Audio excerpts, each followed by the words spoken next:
Well, good evening. Thank you all for that lovely invitation. I was asked to do this lesson before I even got here, so it is a great honor to be able to actually get up here and to deliver the message of Habakkuk.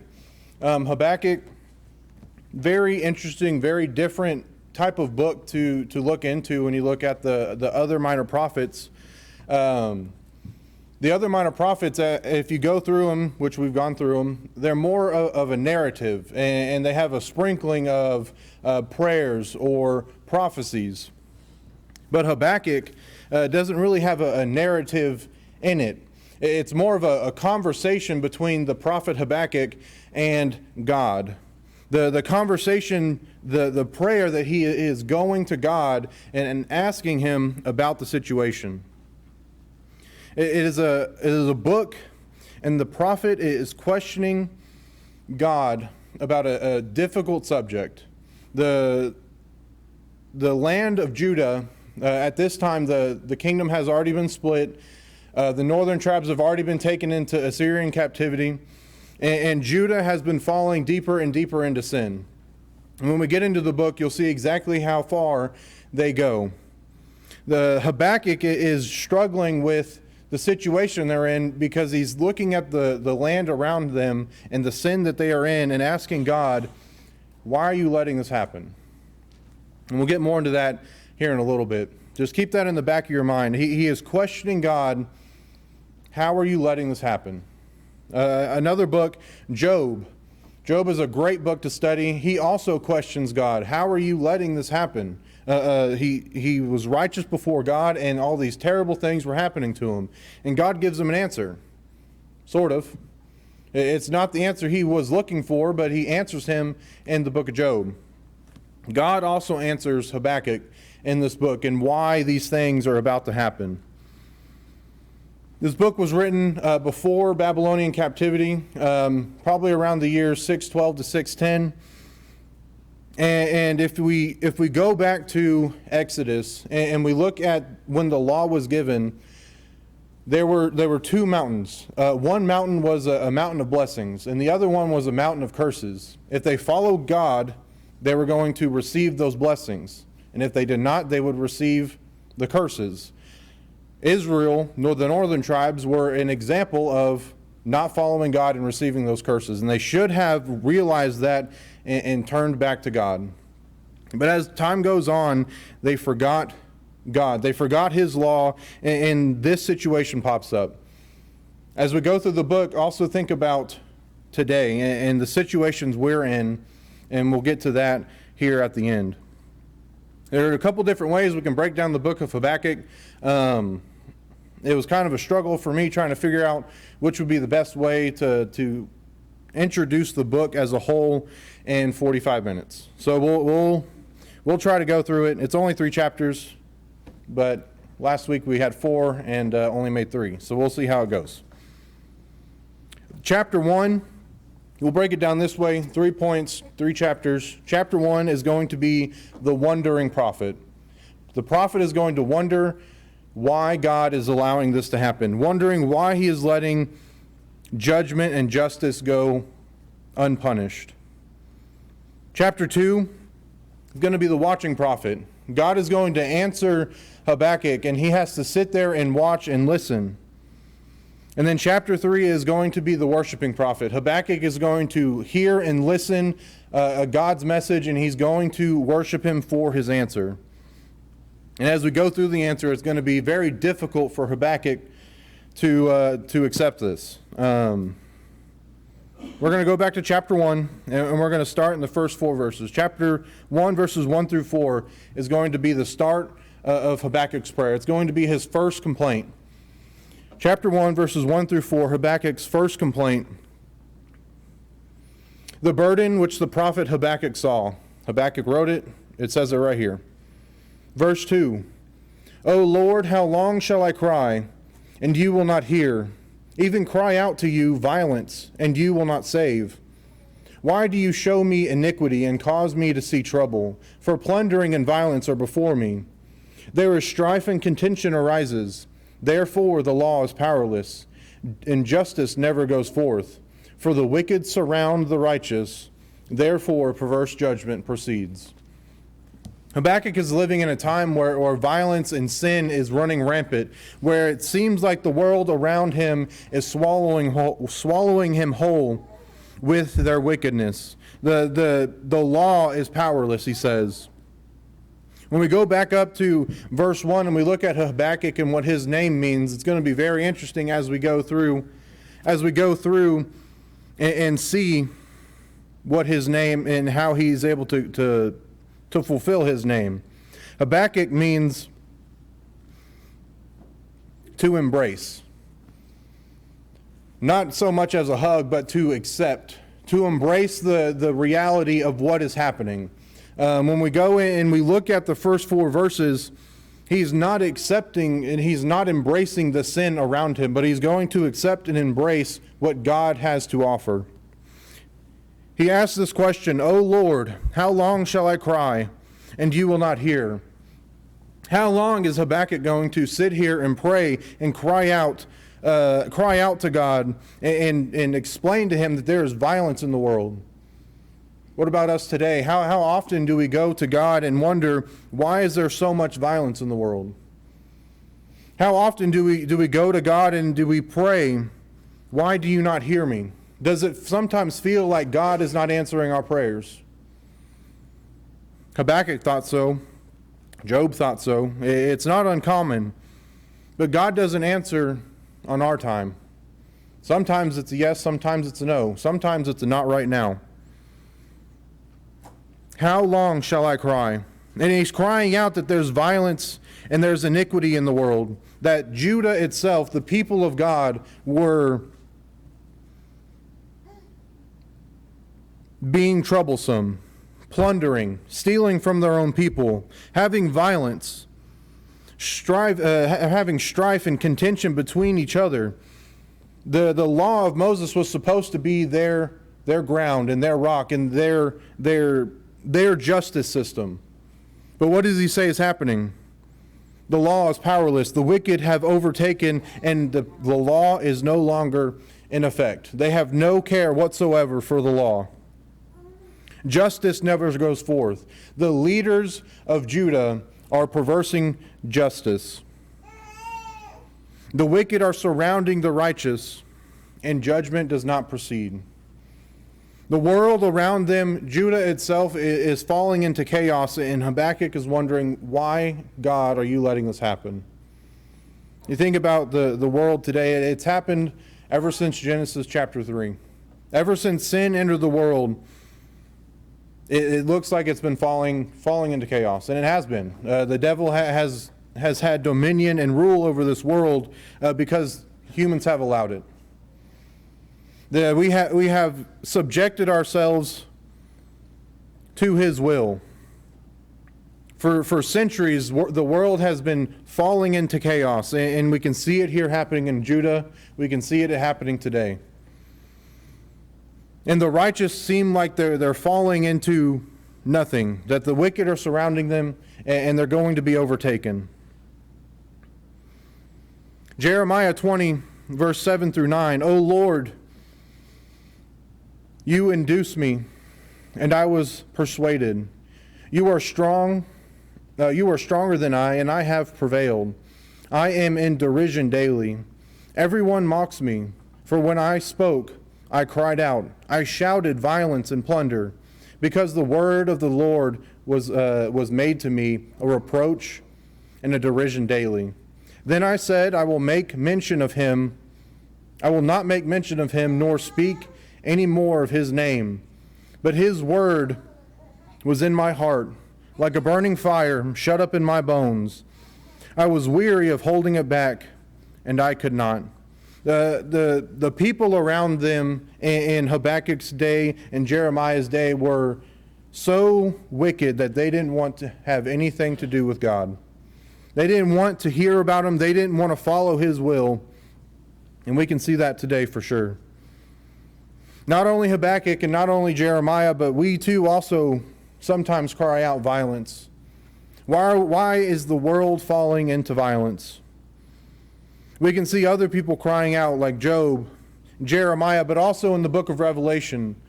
Revelation chapter 6 and verse 10, the dead are wondering, when are you going to provide justice for us? God, when are you going to destroy the wicked? And you go through the book of Revelation and he shows us exactly how the wicked are destroyed. He shows us exactly who destroys the wicked and who overtakes the wicked. And that's Christ. But in this day, Christ wasn't there. They didn't have the New Testament. They didn't have, what they had was the law. What they had was the law and the Psalms and the traditions of their fathers. They didn't have the whole picture to look at.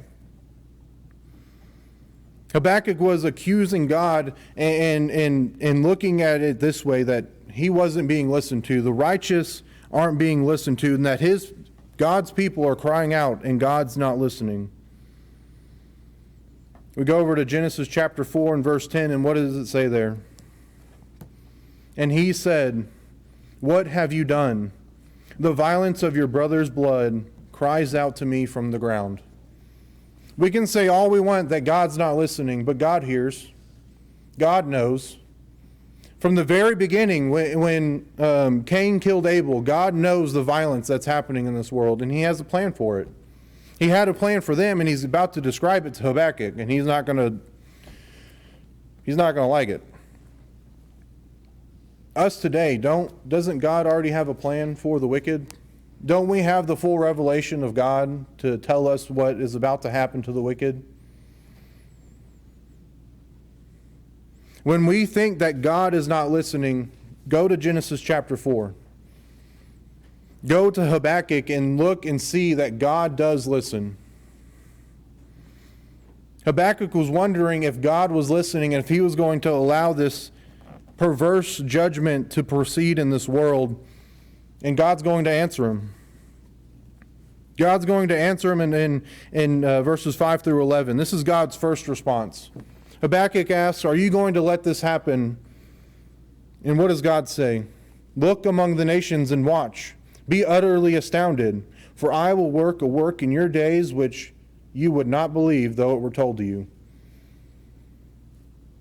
Thinking about the world today, don't a lot of people hear the message and still not believe, even though it's told to them?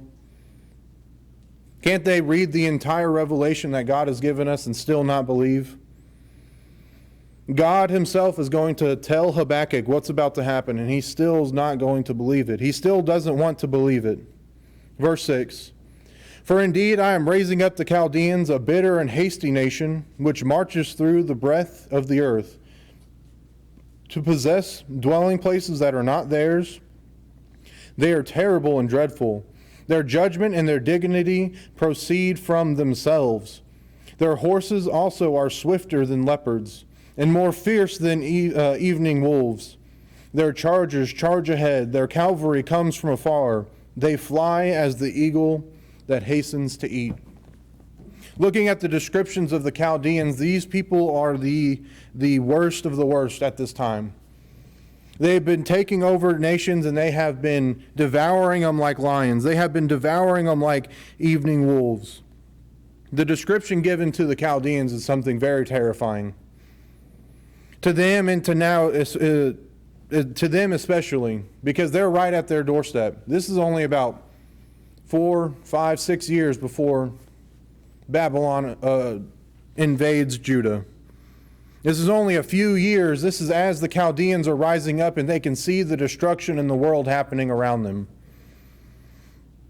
These people are coming. He's going to raise up the Chaldeans, a bitter and hasty nation. God tells him, verse 5, "Look among the nations and watch." You're asking if I'm going to let this happen, and the answer is no. He is not going to allow this to happen anymore. He mentioned beforehand, if you do not follow my commandments, this is what's going to happen. He didn't mention the Chaldeans before, but now it's the Chaldeans that have been stamped to destroy Israel. Watch, look, and listen.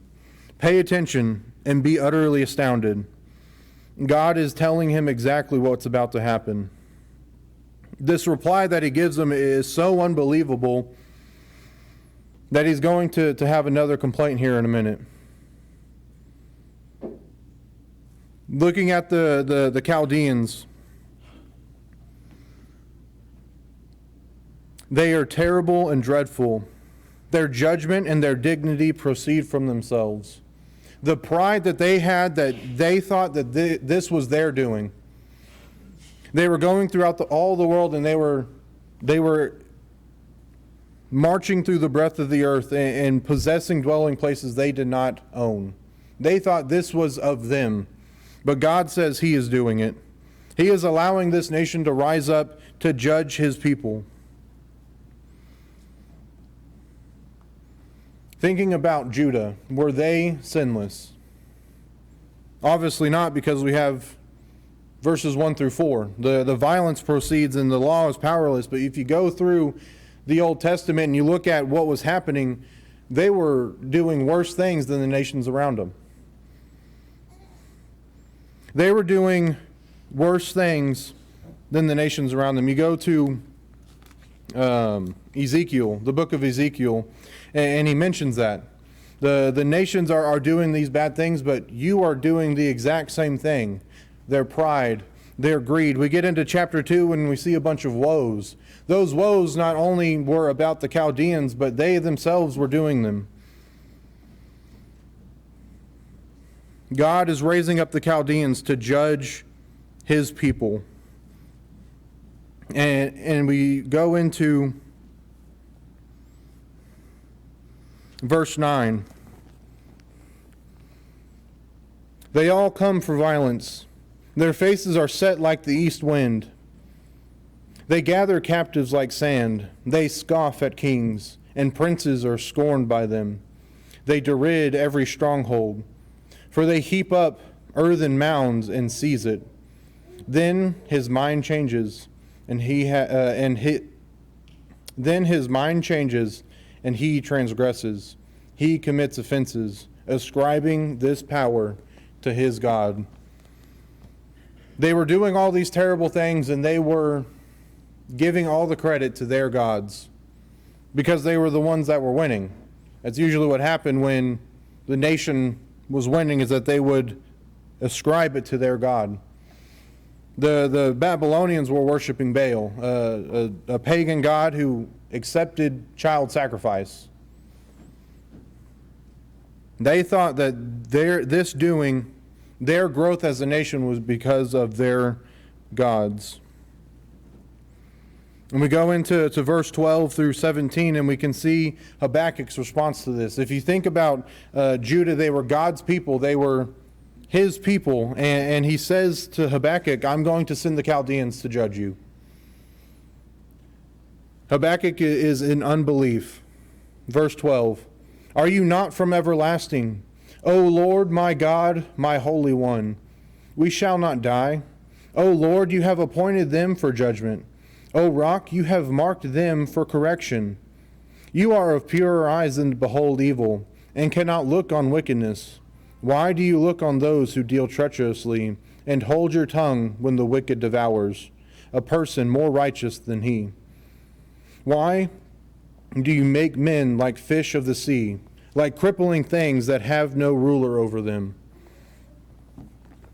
He starts off by glorifying God. Are you not from everlasting? Are you not eternal? O Lord, Yahweh, the covenant name given by him to his people. My Holy One, we shall not die. What has been promised to the Israelites from generations? A nation would be given to them. They would have a nation that would be larger than the sands of the seas. They would have a kingdom that was going to be given to them. The land was given to them. Why are you going to let the Chaldeans overtake them? There was a condition for those promises, that they would be obedient. And what have they obviously not been doing? Being obedient. Look at verses 1 through 4. He has given them time and time and time again to repent and turn back, and they have rejected him almost entirely. You are of purer eyes to behold evil. You cannot look on wickedness. Why do you look at those who deal treacherously, and hold your tongue when they devour, or when the wicked devours a person more righteous than he? Habakkuk has been asking to judge Israel, has he not? So why is this response from God unbelievable to him? Because the Chaldeans aren't going to look at the righteous and say, you can go ahead. You can keep your stuff. The Chaldeans are going to judge Israel as a whole, and they're not going to hold persons against each other. They don't care if you're wicked or if you're good, if you're righteous. They are going to destroy Israel as a whole. That's why it's unbelievable. How are you going to let the Chaldeans destroy your people, even the righteous? Again, this is a burden that the prophet Habakkuk has to hear. Last week we heard burden might be used as a psalm. It could also be an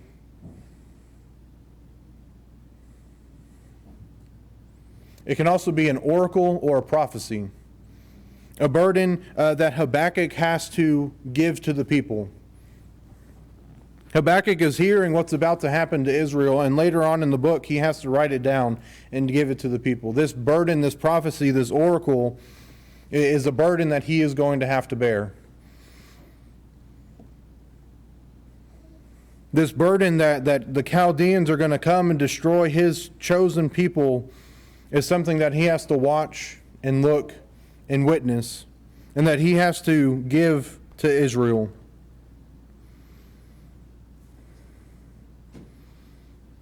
How are you going to let someone more wicked than us destroy us? Habakkuk has been asking for justice and judgment, and God is giving it to him. But he doesn't like the way he has prescribed it. Thinking about Habakkuk's mindset, he might have been thinking, I'm going to ask for judgment, and God's going to send a king for Judah, and he's going to fix everything. He's going to get rid of the wicked and let the righteous live. That's probably what he was thinking. God's response is not so. And that's because he had a plan. He has a plan from the very beginning, from the foundations of the world. God has had a plan to bring his people back to him. And this is how he has decided to do it. The nation of Israel has been perverse and wicked for so long that he is going to allow Babylon to overtake Judah, to send them into captivity and to hold them there for 70 years. So that they can sit there and they can focus and meditate on what they have been doing. Ultimately is to bring the line of Christ. You go on into Persia, and King Cyrus allows them to come back. But at this time, Habakkuk doesn't know that. All he knows is that the Chaldeans are coming and that Judah's going to be destroyed. And he asks God, we shall not die. You have promised us a lineage and a Messiah. He knows that there's someone coming. He doesn't fully understand what's happening. That's why it's so unbelievable that he will allow this to happen. The second complaint goes all the way through chapter 2.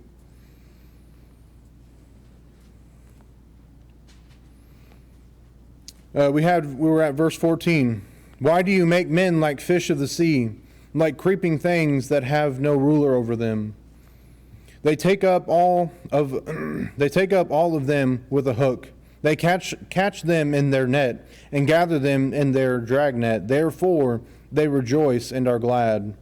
Therefore they sacrifice to their net and burn incense to their dragnet, because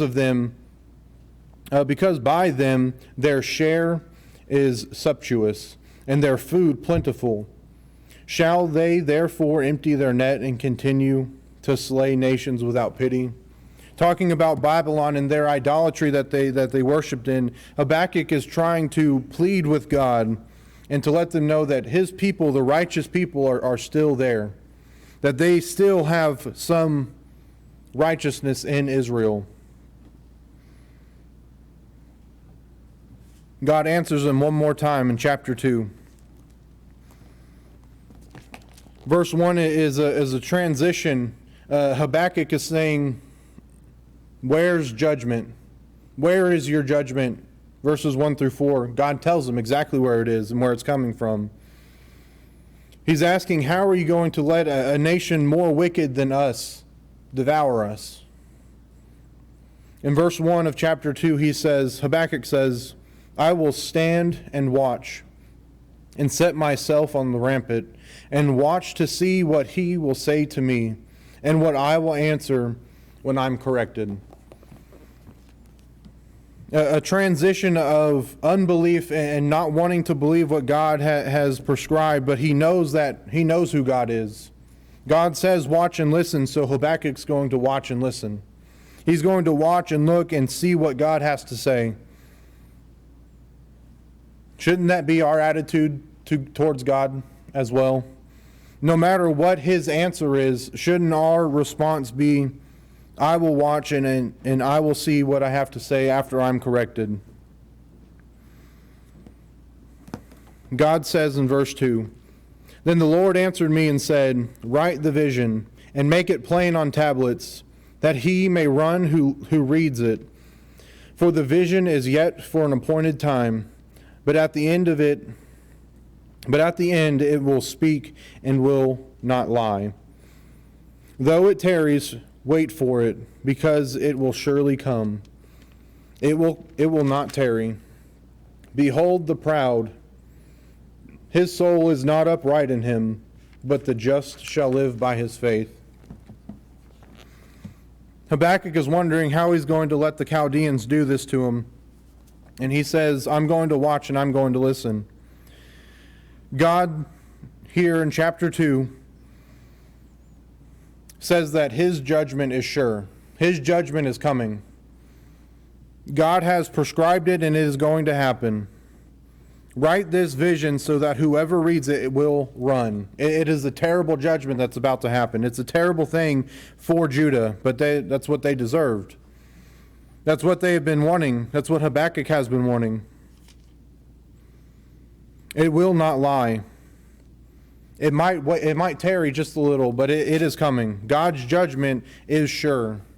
Think about the second coming of Christ. Is it not sure? Has God not prescribed that Christ will come again and judge the entire world? Good, evil, secret, sins that are out in the open, Christ will judge the world. Behold the proud. His soul is not upright in him, but the just shall live by his faith. The Chaldeans are coming. The Chaldeans are going to destroy Judah, and God says, the just shall live by his faith. How comforting is that to Habakkuk? How comforting is that to us? That even though the world is devouring itself, the just shall live by his faith. Faith in what? In himself? He just says in verse 4, Behold the proud.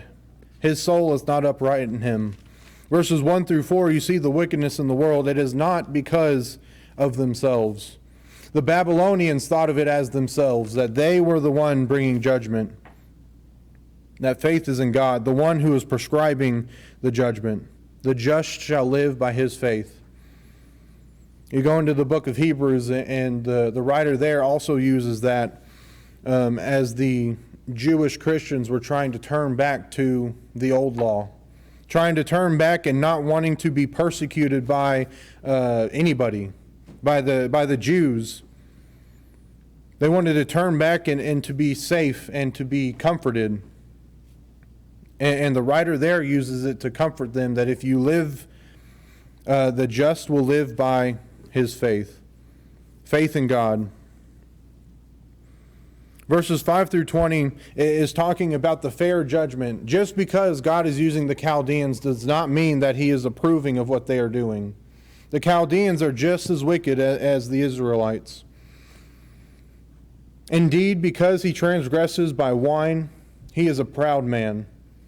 And he does not stay at home, because he enlarges his desires as hell. And he is like death, and cannot be satisfied. He gathers to himself all nations and heaps up for himself all people.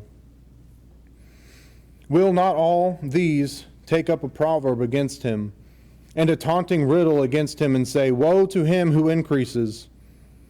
What is not his, how long? And to him who loads himself with many pledges. Will not your creditors rise up suddenly? Will they not awaken who oppress you? And you will become their booty. Because you have plundered many nations, all the remnant of the people shall plunder you, because of men's blood, and the violence of the land and the city, and of all who dwell in it. Speaking of Babylon and the nation that they are, very greedy people. They want whatever they want and they go and take it. They gather nations around them and they take their wealth. Woe to the greedy. Woe to those who put greed and money first. Doesn't Christ also talk about that in the New Testament? Where your riches lie, your heart lies also. So put your riches in heaven rather than on the earth. Don't build a storehouse to store the wheat that you might have later. Woe to the greedy. That wasn't just the Babylonians, that was also Israel. They were stealing from their own people. Verse 9 through 11. Woe to the prideful. Woe to him who covets evil gain for his house, that he may set his nets on high, that he may be delivered from the powers of disaster. You give shameful counsel to your house, cutting off many peoples, and sin against your soul, that the stone will cut out from the wall, and the beams from the timbers will answer it. The Babylonians were a very prideful people. Edom also very prideful of their dwelling place. And what did God do to them? He brought them down. Woe to the prideful. Verses 12 through 14. Woe to those who murder. Woe to him who builds a town with bloodshed, who establishes a city by iniquity. Behold, is it not the Lord of hosts that the people labor to feed the fire? And nations weary themselves in vain. For the earth will be filled with the knowledge of the glory of the Lord, as the waters cover the sea. Woe to those who build a city from bloodshed. Verse 14, for the earth will be filled with the knowledge of the glory of the Lord. What do we have today? We have the knowledge of the glory of the Lord. We have the entire revelation that God has given man. And it fills the earth, does it not? As the waters cover the sea, does not God's revelation fill the earth? But woe to those who murder. 15 through 17, drunkenness. Woe to him who gives drink to his neighbor, pressing him your bottle, even to make him drunk, that you may look on his nakedness. You are filled with shame instead of glory. You also drink, and be exposed as uncircumcised. The cup of the Lord's right hand will be turned against you, and utter shame will be on your glory. For the violence done to Lebanon will cover you, and the plunder of beasts which made them afraid because of men's blood, and the violence of the land by the city, and of all who dwell in it. Woe to those who drink, but also they were giving others drink so that they might do horrible and wicked things to them. Woe to those who do that. And then most of all, verses 18 and 20, the idolatry that they had. Woe to the idolatrous.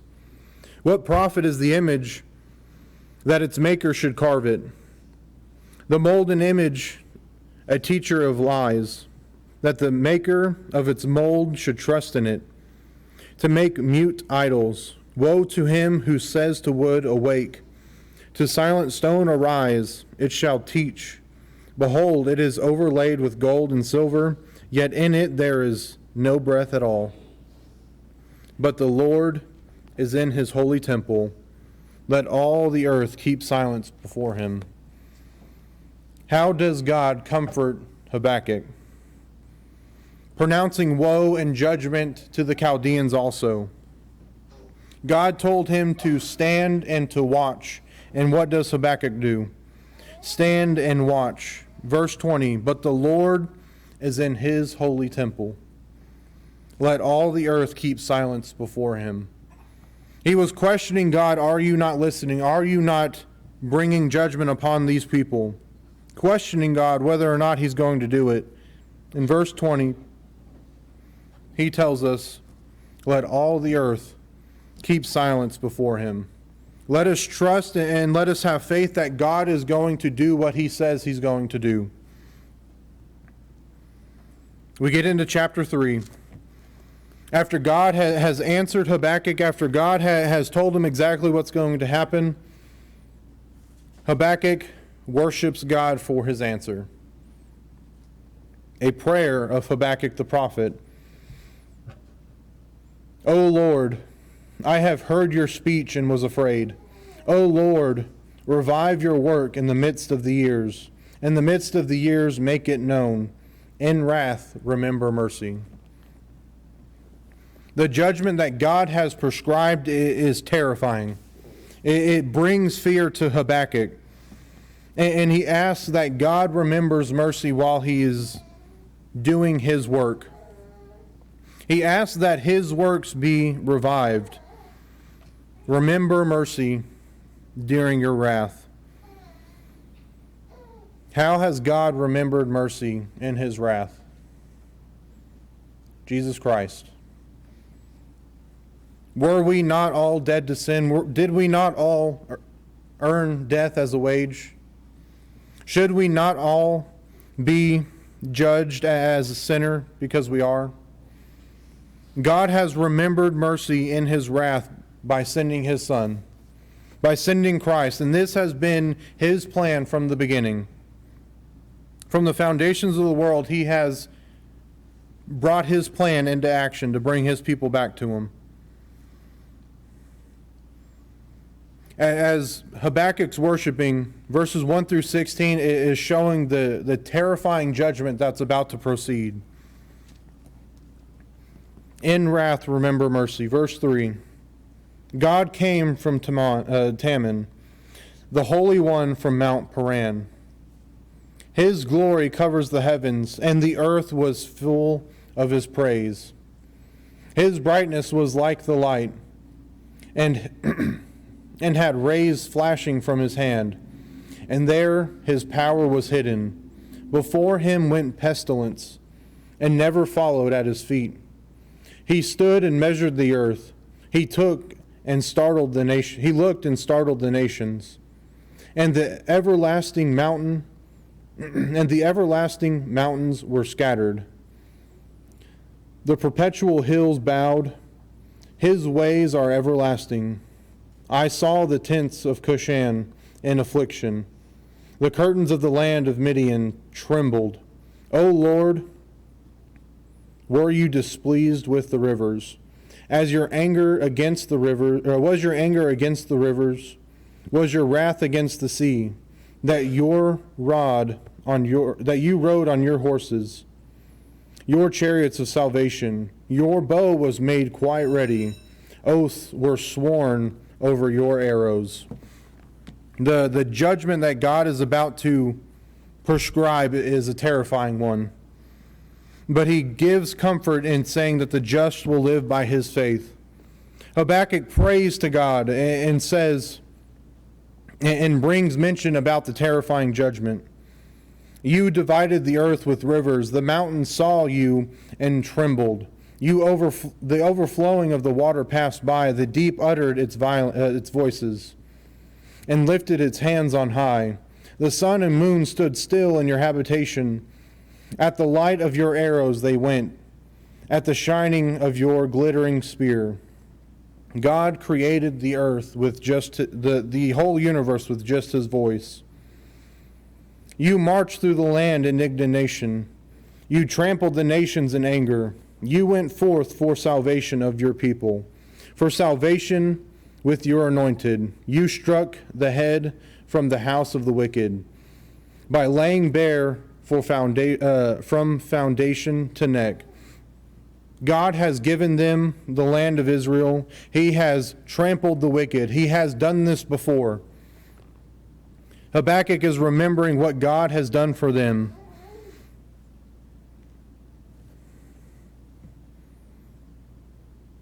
You thrust through with his own arrows the head of his villages.